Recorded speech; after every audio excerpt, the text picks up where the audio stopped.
Hello and welcome to Film Study. I am Lexi Redman and I'm so glad you could join us. I'm really excited because I had my friend Kendra join me for this conversation about episode 10.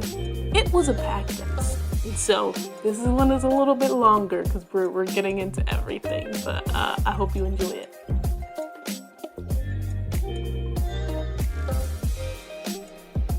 Okay, so I'm so excited to have Kendra here. We have there's like a little countdown on this app that I'm using. But so excited. So Kendra and I know each other from Erica Vane's YouTube community. And it's just the funniest place to be, period. It's so yeah, we always like have a good time in the comments. We're not even going to talk about the hundreds of comments that come out of those videos, but it's always just a really dope time. So thank you for making the time to sit with me and talk about this show, because I feel like we have a lot of similar thoughts about the show. So I'm excited to talk about it with you. Yeah, for sure. And so yeah, let's hop into the episode. So it starts out with homecoming, and we don't get to see homecoming. I don't know if I was expecting not to see like at least a part of the dance. Yeah, I thought we would see a little bit, but now it makes sense that we won't see any of it, or we didn't see any of it. Yeah, with like COVID and like how they're handling that, and just the fact that the last episode ended on not necessarily a cliffhanger, but it was a cliffhanger for Spencer and Olivia for sure. Yes. So we'll get into that one. But so we like see them, and what I think it's Jordan, JJ, Asher, and yeah, they're all hanging out at the hangout. And then, like, randomly, Spencer comes in with Chris, and we're just like, I guess they're Crenshaw and Beverly's homecomings were on the same night. Right. And so they come, and JJ is, like, going crazy because he won Homecoming King, and then Chris won Homecoming King for Crenshaw, and we just see them chilling. And Spencer's just like, oh, you know, we're the ladies, and Jordan gives that whole little like, you mean Liv? The look on his face was priceless. It was almost like he was just like, oh, I didn't know that you knew, which was also interesting because it's just like, so did Olivia tell Jordan? Because I guess I don't that. Who knows and who doesn't know and who told who is such a blur right now about Spencer and Olivia. When he said, so you mean Olivia, the look on Spencer's face, but then it's almost like, okay, if Olivia told him what happened, it's kind of weird that the way he said, oh, you mean Olivia, because he was kind of like in a playful joking mood, but not exactly because that was a serious thing that happened. So I was just trying to figure that out as well. For sure. And we know that sort of like only a couple of weeks have passed. Not even a couple of weeks. I think a week or so has passed. I think it was a week since the last episode. So yeah, it was just we'll get into that, but it was just very strange. I feel like how that whole Spencer and Olivia thing turned out. But so we see Simone is on her way to the hangout. She gets there. She runs into, what's his name, Dane, who's her baby daddy. Yes. And there's a little bit of a little heated, little tension-filled moment with them two. Right. Did you feel that, or did you were just like, oh, that's like an innocent interaction? She had a little bit of tension. You know, he was kind of like had the nerve to show his face and ask her how she's doing, which is weird. And she was like, it was very strange because I feel like we haven't even seen him be caring, and he was caring in that moment. Right. Is this out of nowhere? It was very random. Yeah. So yeah, I don't know where they're gonna go with that storyline, or if he's going to like come back up. Um, but that was just a really, yeah. I think so. I think he's going to either follow her to, or follow not her, but end up on All American Homecoming, maybe. You know what? I thought the same thing. Because why would they bring him? I mean, well, and then well, of course, well, we haven't gotten that far yet, but Well, something happens with Jordan. Yeah. I mean, hopefully, if they're watching this episode, they've seen it, and he definitely hits Jordan. So, Cam and Dane both play for Westlake? Yeah, so what happened is Cam transferred from Crenshaw to Westlake at the beginning of the season, and he because he had that whole thing with Spencer where he was just like, "Oh, you think you're the only one who can leave," and blah blah blah blah blah. I don't know how I missed the part where him and Dane were on the same team. I don't know why I just kind of overlooked that. Yeah, I think because it was just when we met the two of them and when they were together. The last time we saw them was in that that very first episode, and there was a lot going on with obviously the tension between Spencer and Olivia, and then there was like the whole Simone sort of That's right. having her baby and then like hiding from Jordan in that same vein. So it was just a lot going on in that first episode. So it was just like we missed it. And that's also when Jordan and Spencer punched each other. Okay, now I remember. See? Yeah, yeah. So that was just we'll definitely look for how that storyline is going to go, because there was definitely a different vibe with Simone and Dane in that intro. And then, of course, the triangle that nobody cares about. Nobody.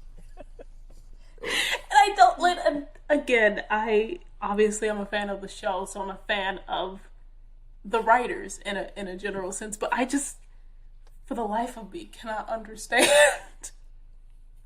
why we're focused on Asher, Vanessa, and JJ. And we see that Vanessa, like, basically is trying to get with Asher at this point and kiss him, and she's just like, oh, you and Olivia aren't together anymore, and that's why we didn't kiss over the summer. Who's our kiss gonna hurt? And Asher's just like, oh, it would hurt JJ or whatever. So Asher did a little nice thing. He was nice Asher for a second. But it was just like, Vanessa, girl, 2 episodes ago, you were just saying how you were into JJ and that you did not care for Asher at all when he was trying to make a move. So I knew she was lying then. Yes. But it's like, that's another story where it's just like, it's not adding up. Unless it was like purposefully supposed to be like she was not trying to be eager or something like that. And so, but then she ended up being eager. Yes, because she said, what did she say? I'm nobody's rebound, or what did she said, I know my worth. Yeah, exactly. And then 2 episodes later, you over here pushing up on him.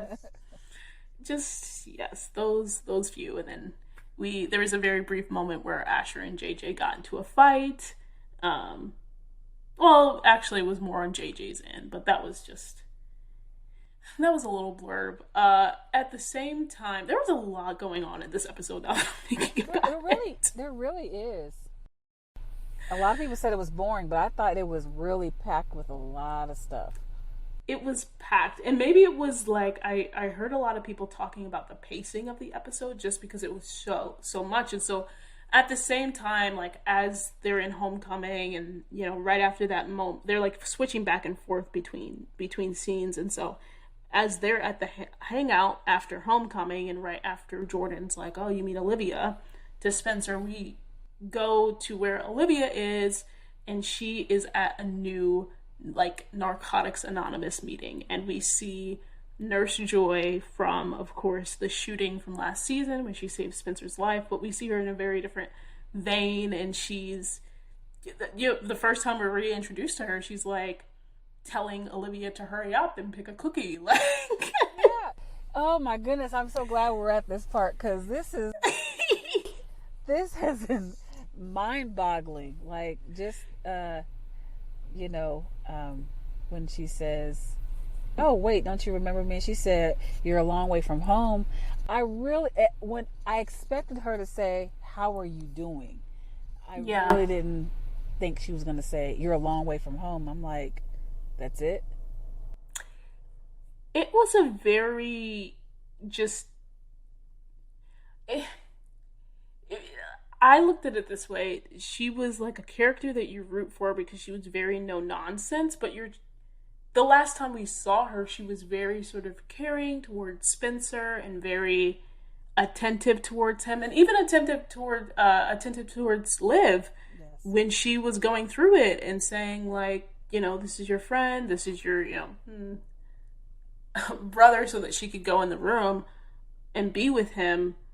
And so we just meet her in a very different light, I feel like, in terms of how we see that Liv, this is the first meeting that she's going to as she's back sort of on her sobriety path, and she's really sort of nervous to contribute, to introduce herself. We saw this like annoying girl come up to her and try to be her sponsor, and like just very, very eager to be her sponsor. And so she's just sort of keeping to herself because this is the first time that she's been in an environment that's not like a Malibu rehab center or a Malibu Alcoholics Anonymous center. And so it's just a very different vibe for her. She's sort of trying to take it in.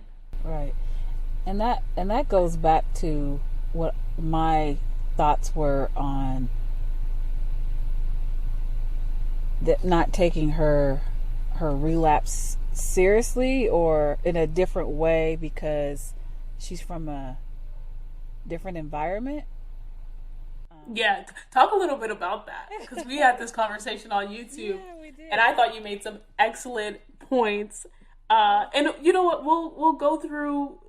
We'll spend some time because the people know I love Liv, so we're gonna spend some time here, specifically, but also because like this has been her arc for the past 3 episodes, was like in regards to her sobriety and really the whole season. About what are her triggers. Like I talked about that in the last episode with my friend Janelle, is like we don't really know what triggered her drinking fully, and in this episode we actually get to hear her talk about it as they flip back to the scenes to her, and she again we see this relationship where Nurse Joy is less like, you can come to meetings but you have to participate, and then when she participates and she for the first time sort of tells the audience why she started drinking, and she was just like, I had been there for everybody, and then I felt like nobody was there for me, and so I felt alone, and so I took a drink. And then we see Nurse Joy sort of kind of be like, girl, is that why you took a drink? Like, she's very sort of dismissive of it, and it's just like, no, you took a drink because you want to take a drink. Like, let's get that straight. And so she very much had that, you were going to find a reason to take a drink regardless. And sort of getting in this vibe of, later in the episode, she says, like, people were there for you. Because Liv is just like, oh, I have enough friends. And she was just like, oh, I thought you didn't have any friends. So this Nurse Joy and Liv dynamic was just really, really interesting. And tell the folks your thoughts on how Nurse Joy views Liv. Well, it started with someone's comment that made a light bulb moment go off, and she said they act like she was drinking for the fun of it. Mm-hmm. And it made me think that, are they trying to say that people from affluent areas or environments where they have privilege and money, that their problems aren't as serious, and people from other places have more of a reason to, because if you look at it the way they portrayed it, it looks like Spencer should be the one with the drinking problem. I mean, yeah. Gangs Facts. and murder and violence and or Coop at least. Yeah, Coop. And then here's Liv, from Beverly Hills, and her parents have money, and she has, her mom's a DA, so that's a privilege in itself. And we saw the privilege of that last episode for sure. And yeah, and that's why it also made me tie into, are they passing it off as she really doesn't have any major issues, or even, any issues that would actually legitimate issues that would cause her to drink. So I also, was thinking too, maybe I need to have a better understanding of an addiction, of the initial addiction, and like picking up when she took the pills, and then when she takes a drink, that was two different vices, basically. Mm-hmm. And I'm thinking, do I need to have a better understanding of, maybe she's just drinking from triggers? But then it's like, well, what are her triggers? Because we haven't seen them. Yeah. So, yeah. And also to that point, like we haven't seen any specific one, because we've seen a couple, and we know that, in season 1, when we first see her sort of wanting to maybe start using again, is when, her mom's DA campaign is taking off, and they're right in the middle of football season, and so she's like felt like she was being overlooked again, and that that was her, half year sobriety mark. And so she's also, in the realm of the show, still a very, very new young addict. And she was still very, very new and recent in her sobriety process. She was only just over a year, maybe just under a year, with her sobriety journey. Yeah,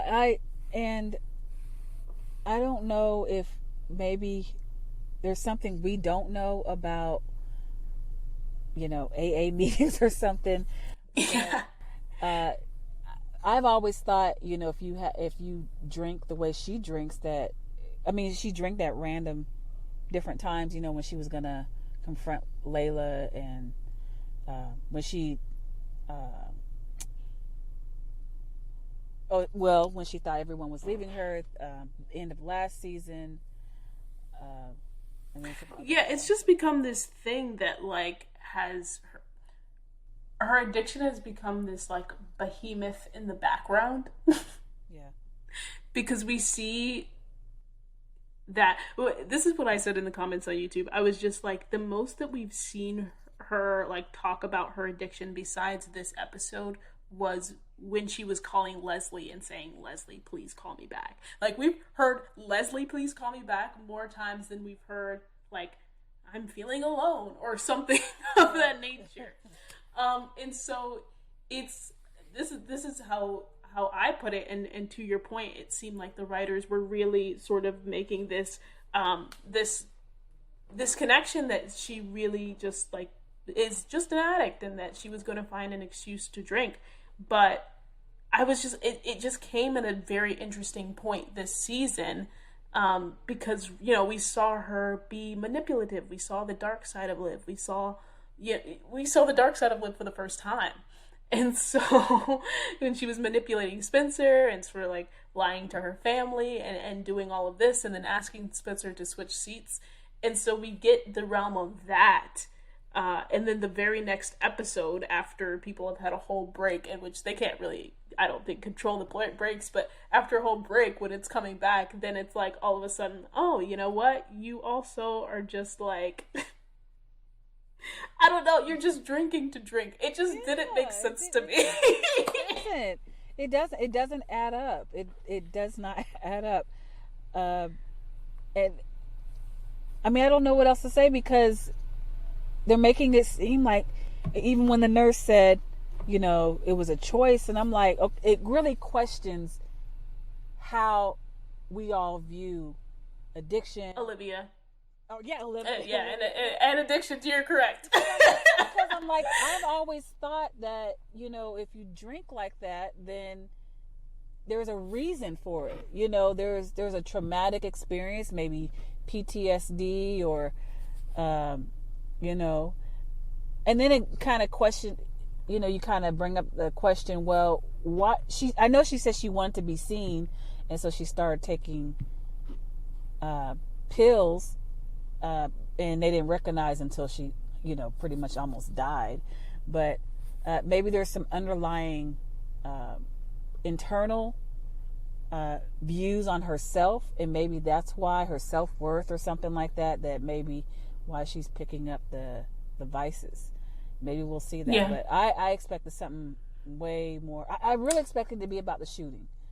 I mean, that's the most obvious, that they could have just tied it into that. But. Same here. I think I wrote somewhere, I was just like, if the writers had, instead of doing that whole, you know, soliloquy about her being alone, which she was, but it made her seem sort of like entitled and not such a big deal, like, oh, you know, I was helping people and then they left me. Just the way that it all came out, I was just like, it could have been so simple for them to just be like, listen, my parents split. And we always had this perfect family image, and so like, as soon as my parents split, I also like was involved in this shooting where my best friend / the person that I was in love with but didn't know it at the time got shot, and also my boyfriend at the time was using steroids. Like, just a lot happened in my life the last year. In a moment of weakness, I just took a drink, and that's like such a quick way for the audience to remember all of the things that happened to her over the years. Yes. Or over the year. And it just didn't, they were just like, no, we're going to make this other character who we respect because she's, the only person giving Liv this tough love. We're going to make her be like, you have to take responsibility. It's not these other people, it's you. And it was just, we'll see how that pans out in the future. Now I'm thinking, maybe that's the angle they're gonna go at. Maybe she has some very insecure, like I said, self-worth, and I believe her mom in one of the episodes says that's part of her addiction. She has an addictive personality, so she helps people, and then it's almost like she helps them and expects something in return, like they're so maybe that's what it is. Maybe she just got some very internal issues, and that does happen. That happens. Well, that happens, whether you've had a traumatic experience or not. Some people just grow up in a different, come to their self-awareness in different ways, and maybe she because remember, she was struggling with her identity. She says she's the twin. She's the daughter of an ex-NFL player, so she really doesn't know who she is. Definitely not. And I think she knows bits and pieces about herself, but she again is a high school year-old, and they're dealing with very like adult issues. And nobody knows who they are at 17, 18.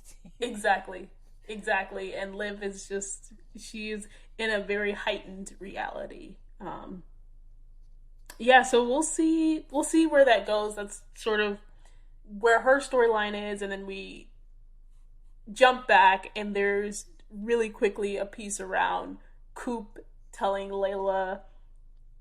Actually, Coop doesn't tell Layla anything, but Coop sort of alludes to Layla that her dad had something going on because that was the only way he would let Patience out of her contract. And then Layla finds out that he had an affair with Little Jewel, and she sort of confronts him about it. I'm not gonna lie, I loved the feminism.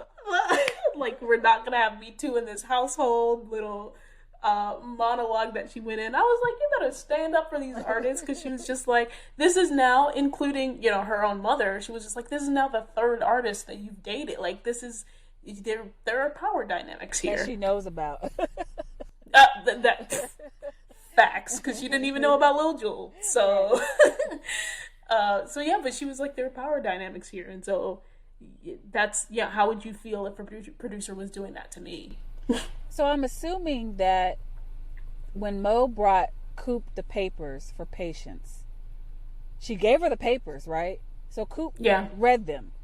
Is that correct? I thought she didn't read them. I thought she was just like, because you can't like open legal documents like that. I think she just passed them off. So then Patience told her what was going on. Is that Yeah, Patience had to like off screen tell Coop what was going on because okay? we never saw that on screen. Okay, Because 'cause Patience was just I like, I thought maybe she read the papers, and in the papers it said something about why she had to, but that wouldn't have been in there. That kind of content wouldn't have been in a non-disclosure. nah, no, I don't think Okay, so. But maybe, who knows? Because right. Coop be snooping, as we know. And uh, running through, because again, there were so many pieces with different storylines in this episode. And so her other sort of angle is that as she's like becoming more wary or leery of JP, JP2, Uh-huh. Yeah, because we part know two. he's not the original. As she becomes leery of JP2, the second, uh, she also starts to let her guard down around Mo. And I know I'm jumping around in the story timeline, but we're gonna go from like order of Okay. almost order of importance. But yeah, she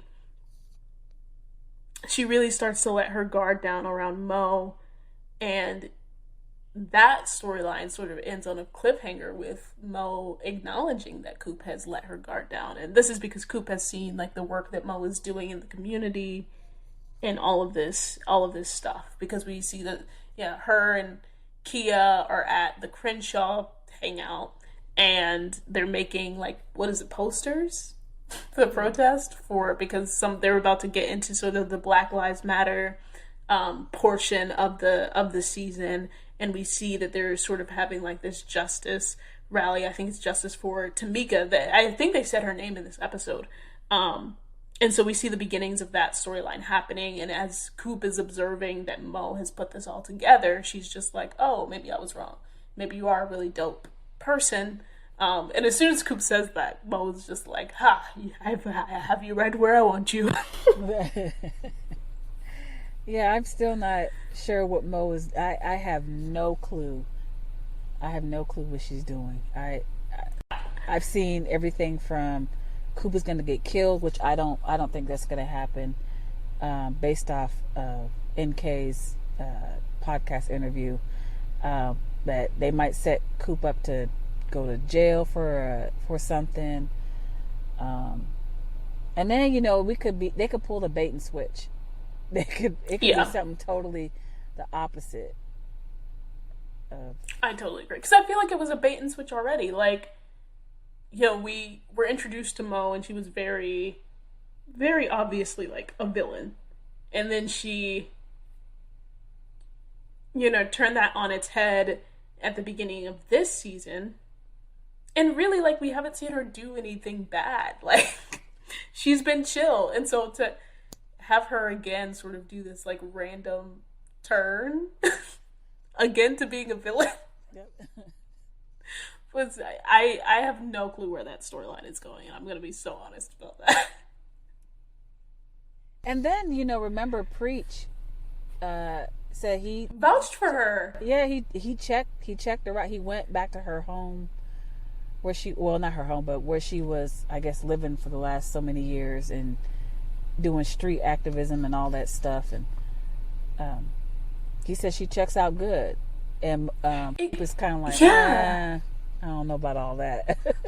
Which, like, Preach is like, yeah, not to say other people on that show are intelligent, but Preach is intelligent. And so I'm like, and for that reason, I don't know where this storyline is going. Right, I don't either. But it will be interesting to see, what Mo does in the future. So again, while all of that is going on, football is back. It's been on the back burner for the past couple episodes, and we see again, like, Beverly playing their game against Westlake. Obviously, we mentioned that Dane sort of hits Jordan, and Jordan, who we know from the past, like, cheated concussion protocols. Jordan goes down. He's concussed. He's in a mini. Does it even count as a coma? I don't know. He was out. He was out for the count. And yeah, that's how Beverly's game. And I think that they were undefeated before that time, and so they ended up losing the game while they rushed Jordan to the hospital. Concurrently, Spencer and Crenshaw aren't doing so well. And Spencer, talks to his mom about how, he was supposed to save the season, obviously putting on his little Superman cape again. Right. And his mom is just like, just be you, in a nutshell. And Billy basically tells him the same thing. He's like, just be you. Billy also randomly brings up at this game that he's going to do a Corey tribute. And I loved it, but it was also random. You said random? Yes, was it not? Yeah, it was. I didn't expect it. It kind of came out of nowhere too. It came out of nowhere. I feel like and maybe I'm using the word random, but the writers are really just like, we just want to throw all of these surprises at you. And that's what we go back when we say the show, this episode was filled with a lot of stuff. It was filled with a lot of stuff. This is like 7 different storylines in one. And so we see his mom gives him a little mini pep talk. Billy gives him more of one, and we know that the Chargers have to turn it around because it's playoffs are almost here and they can't be losing no more games.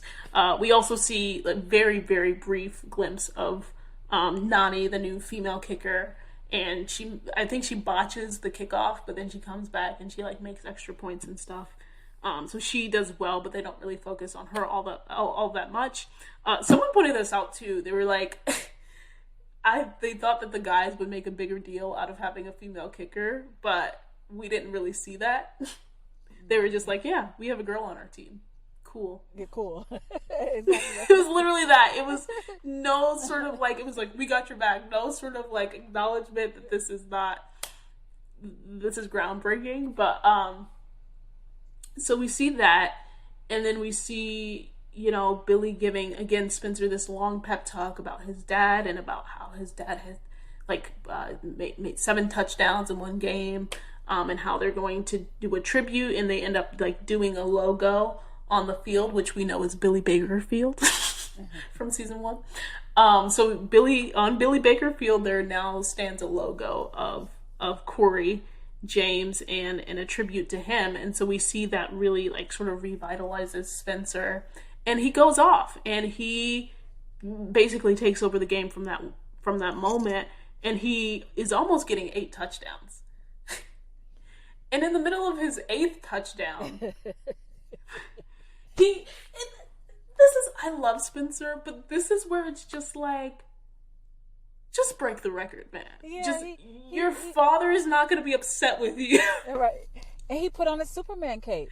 He put on a Superman cape! He did.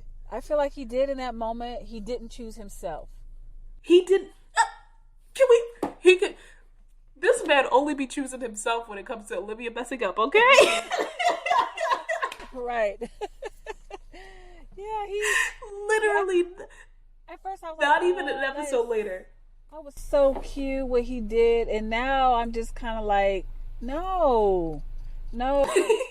This is your future. You're supposed to be selfish. I mean, I understand his future. There were 8. There were supposed to be 8 recruiters there, which. All right, I'll come back to that. But there were supposed to be 8 recruiters there.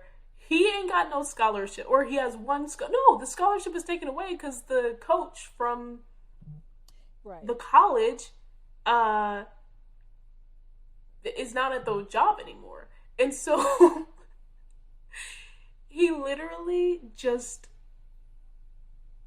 is supposed to be showing out in front of these 8 recruiters to get his little scholarships back on track.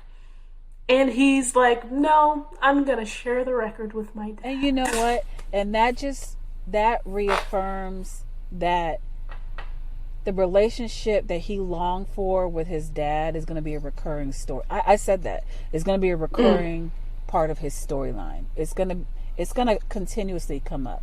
It's not like Corey's dead and, that's that. He's going to move on and move past it and make peace with it. I mean, I think he's going to continually learn and grow from the fact that his dad wasn't there and he wanted him to be there. And that's just another, even though, like I said, he didn't choose himself, that was another moment for him to really embrace what he really, really wanted from Corey. That's a good point, and I'm glad that you actually said it that way, because it makes, I understood that he did it for his dad, but I was just like, dude, come on. But now that you're saying that, I was just like, it's watching this story and seeing that evolve, I actually love that the writers did it that way. Any moment that he gets a chance to connect with his dad, whether he's there or he's not there anymore, he's gonna do it. I like when they play that music when Billy was talking and he said, his greatest legacy, he's looking down on his greatest legacy, and it's Spencer. And that makes Spencer so proud to be Corey's son. It made me cry. He is so happy to be Corey's son. Even though he was upset with him when he first came back, he's just so happy to be his son. He's pleased. He's pleased.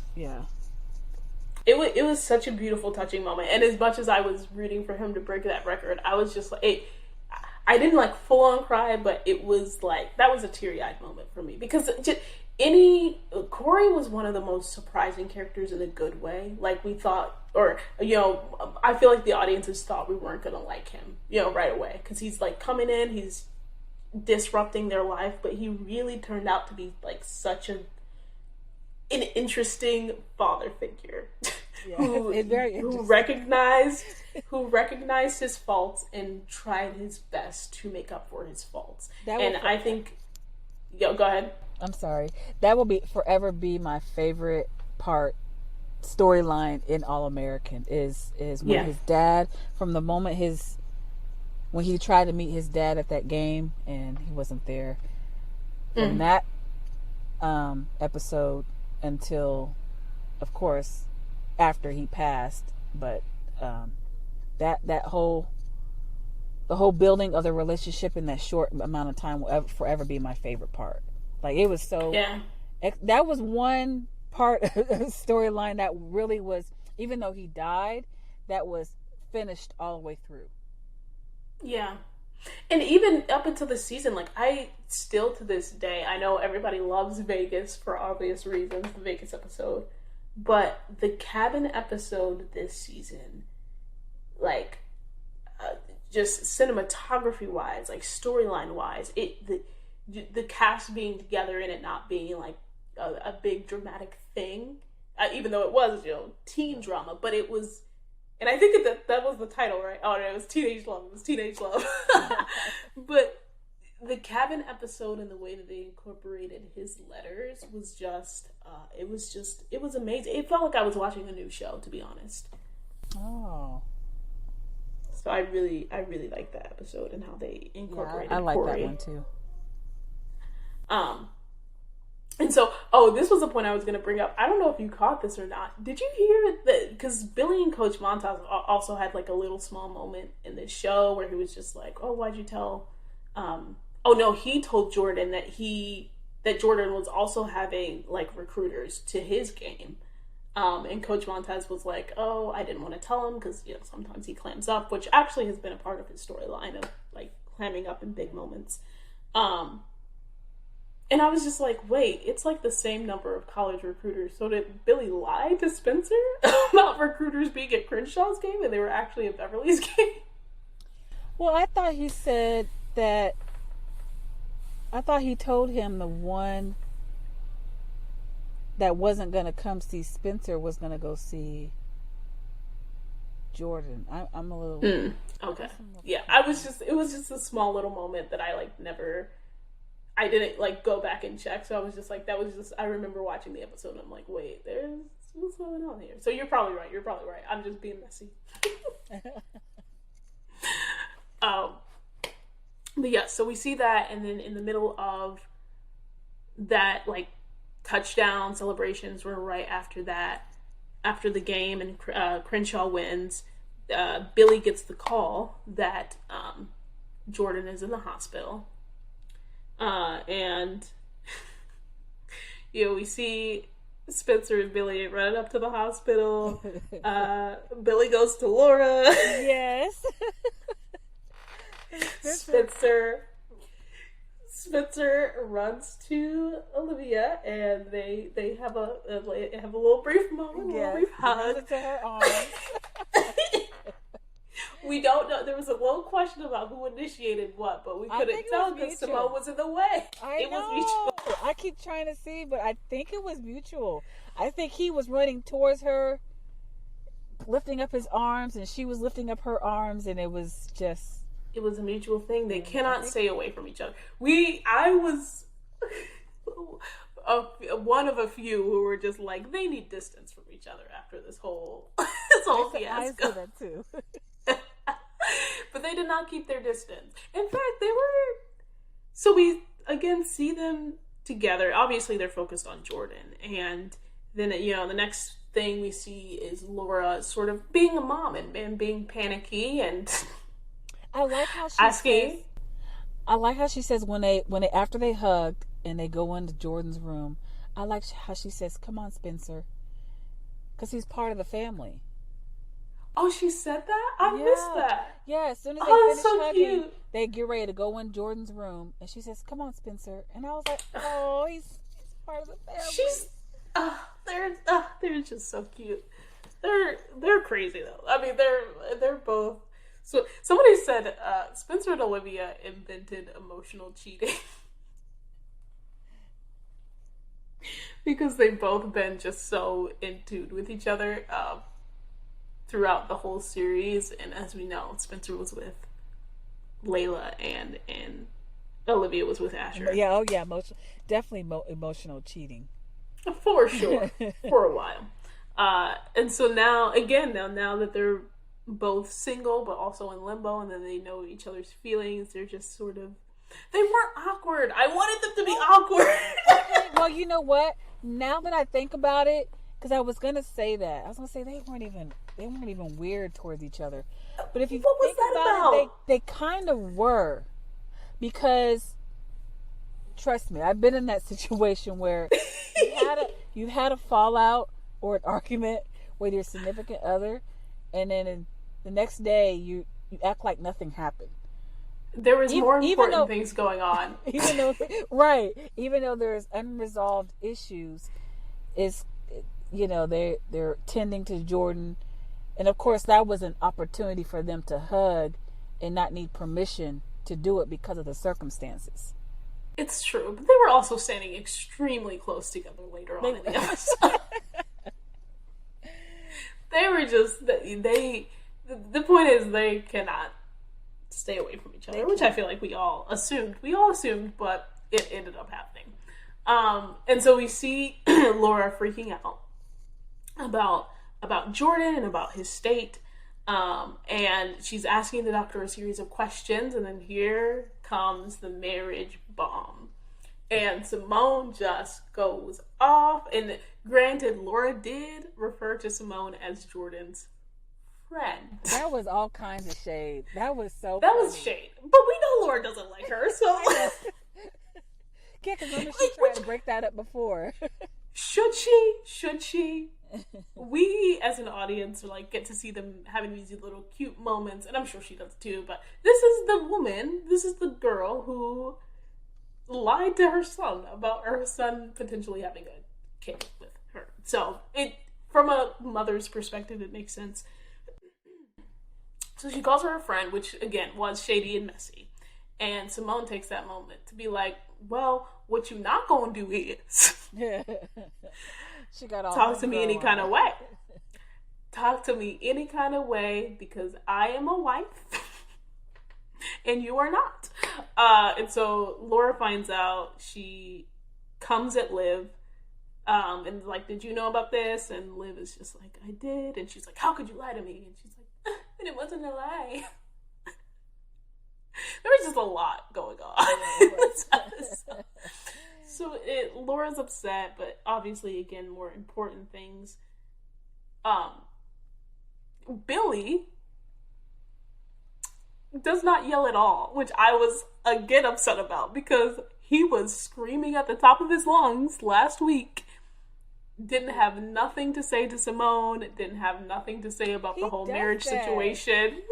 He does that. He doesn't step in when one of his family members are getting trashed by somebody else. He doesn't step in at the appropriate time. He doesn't step in at all. He does not. He's just kind of standing there looking crazy, and it's like, are you going to say something? With his arms crossed, just in that same Billy stance.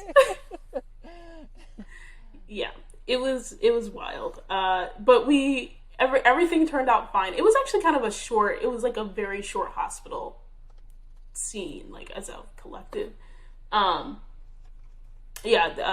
Jordan is fine, but the doctor basically tells him that he cannot play football for the rest of the season or the rest of the year.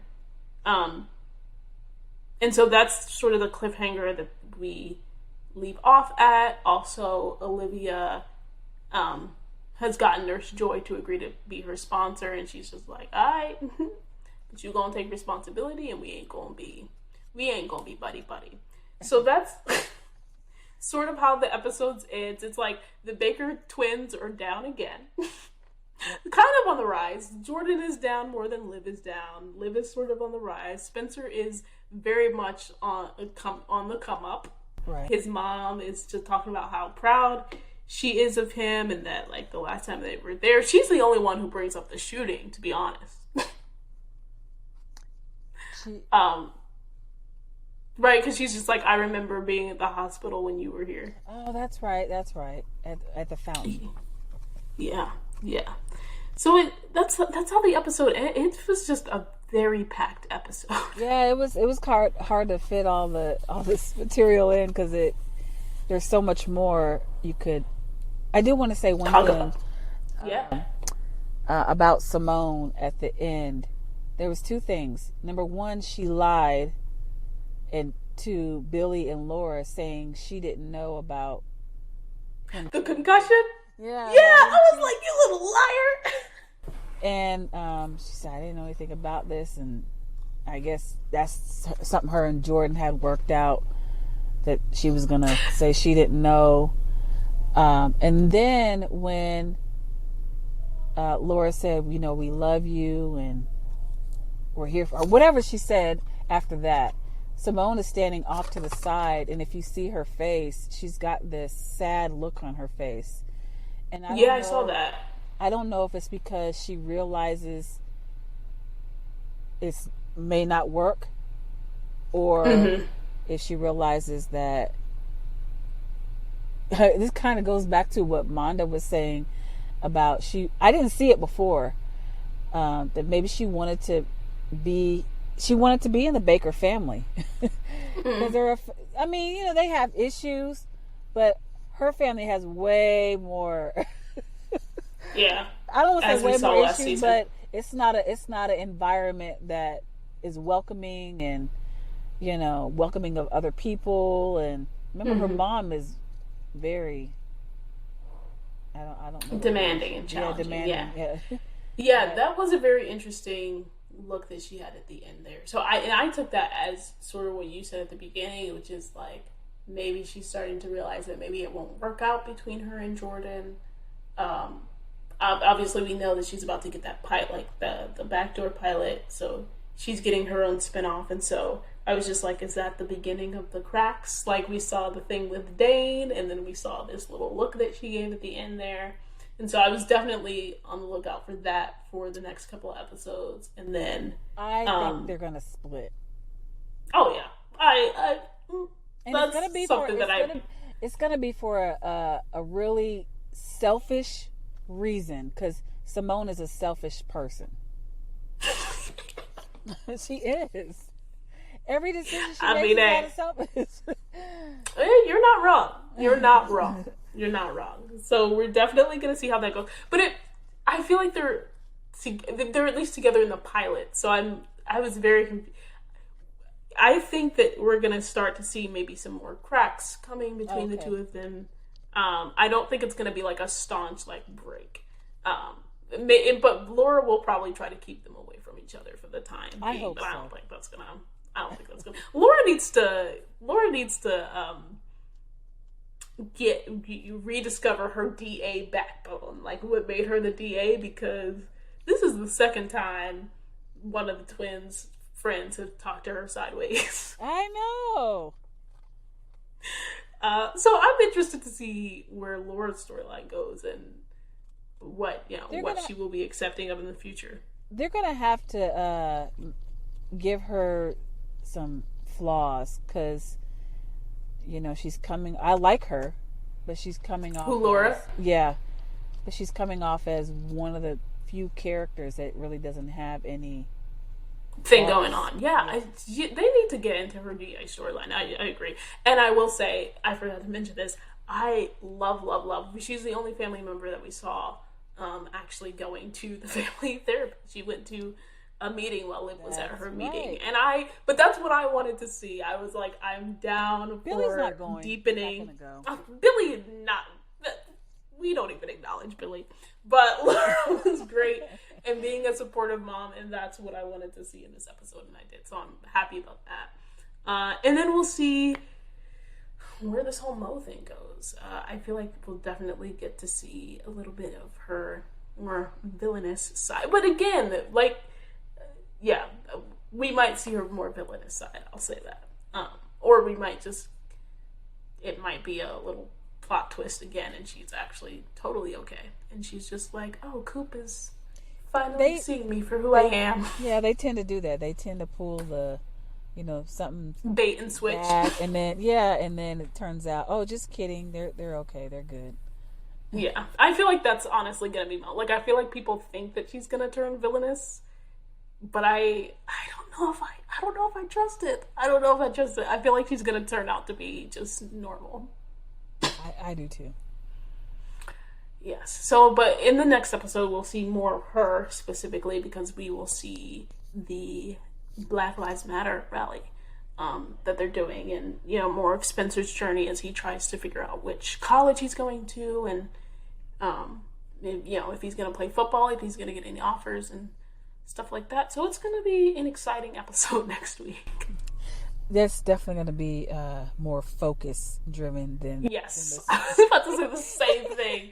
I don't think there's going to be quite as many. What was it, like the 7-8 storylines that we had in this one? See, and this is one of those episodes that should have been after the hiatus, because then people kind of feel like they need to catch up on everything. Having this episode right after the last one, it didn't flow together. And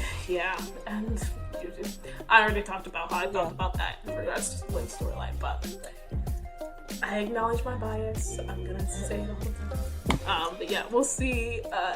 This has been so great to have you on. Thank you. This is so fun. Thanks for joining, and we'll see you next week. Thank you. No problem. Thank you so much for listening in and sticking with us through this episode. We really enjoyed this conversation, and actually after we got off that call, we talked about it for another hour. So just with everything that went on in that episode, because it was so packed. But again, thank you so much for listening, and we will see you next week for episode 11. It's so exciting.